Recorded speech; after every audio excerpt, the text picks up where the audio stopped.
There's an underwater cave that's filled with crutches and canes and faces that were washed away from innocence and pain. They don't care who lost or won. They just wanna get the whole thing over and done. The things that are unique about playing with American Music Club, the most unique thing is the music itself, Mark's songs, and the emotional manner in which they're delivered.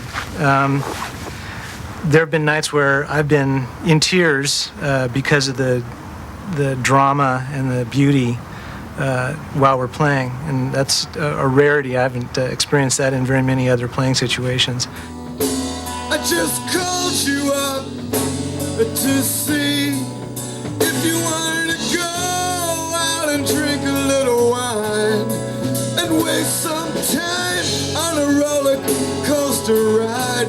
But you say it's too dangerous to lead an empty life, and I hate to see all your sweet words just go to waste.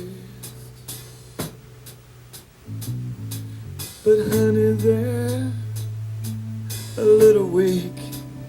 Yeah, they're weak for my taste. They're weak for my taste.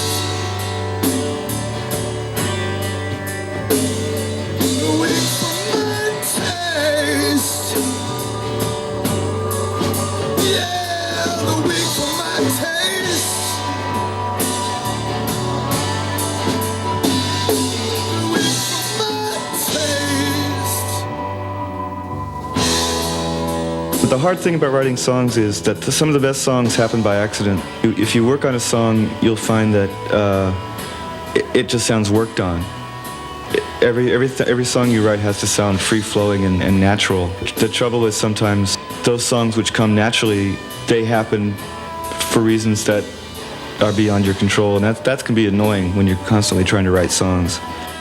10 years ago, Voodie came and asked me if I wanted to play in this band with this guy named Mark Eitzel, who he thought deserved to have a band playing behind him. When we started playing this really kind of frightening music, I mean, I was frightened the whole time I ever played a show. And I think from day one, our first show in like 1984, until now, I'm still frightened. In my seat over the wing, well, I'm the happiest hot potato on the plane. Yeah, I'm looking, it's beautiful. I think I wanna go and live out there right now. Oh, stewardess, can you fix me? Oh, stewardess, can you fix me?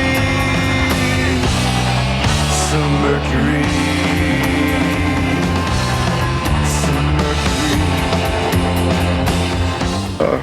Did a few different things, and then I ran into Mark, and he's the best songwriter I'd ever seen at the time, and even though he wasn't squat compared to what he is now, but I figured it was the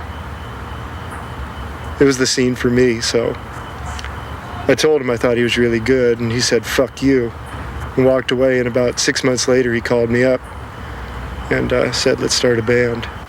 Everybody in the band has a different function, you know, like Danny is more the heart of the band, and you know, Voodie is the dad sort of thing. He's the leader, I would say. And Bruce? Bruce is the technician, and he's probably the best musician overall. And me and Tim are the ex-punk rockers.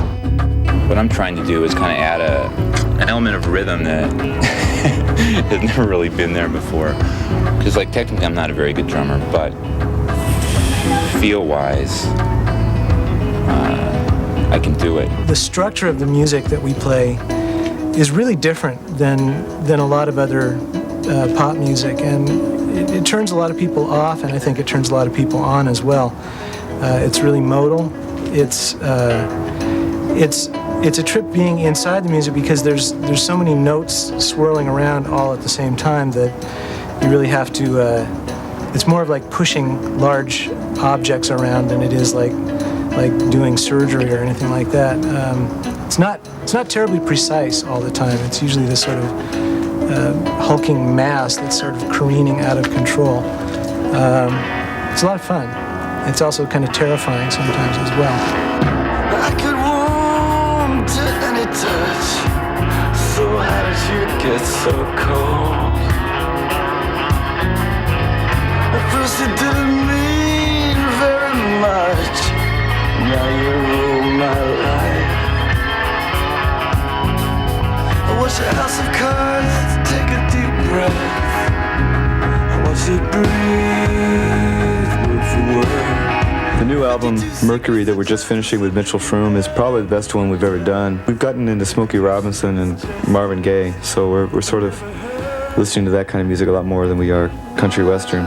So the album has a different tone and a different feel than most of our other ones. We tried to make this album a lot more aggressive because we felt that in the past we've made albums that were too soft, that were treating the music too preciously, which sounds like a good thing to do, except that you tend to lose the drive of the music when you're too reverent towards it.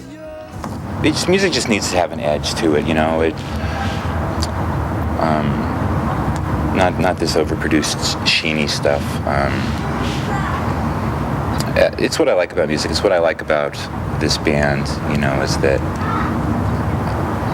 there's this underlying river of, you know, screwed up emotions running underneath, and, you know, perhaps without sounding pretentious, you know, music's a good way to bring that out of people and maybe help them a little bit. Well, it's never what you want. It's just the kind of thing that always happens here. Yeah, you watch the good old days pass you by, leaving your cupboards bare. Oh, gratitude walks. Gratitude walks. Gratitude walks on 6th Street. Every time I get interviewed, it always comes down to some kind of psychological study. Most interviewers want to know if they can possibly help me in any way, which is always kind of amusing. And I think a lot of people don't really see there's a lot of humor attached to what I do. I mean, you can always tell when people really have been through something, or when they have really felt something, because then the humor, there's humor attached, and it's, I don't know, I guess, you know, I'm trying to explain why there's so much humor in a band that has a reputation for being so intensely sad. I mean, you know, I never thought this playing a sad song was about, you know, having some psychological problem. I think that only happened in the last few years. I think usually, I mean, when Billie Holiday sang, they never said that she had a psychological problem. Or when Hank Williams did a sad song, they never said he had a psychological problem. They said, oh yeah, I can relate to that song. What happens to the rat that stops running the maze?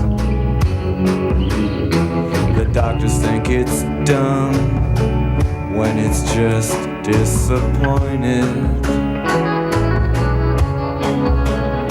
I meant it when I said that I would never see you again.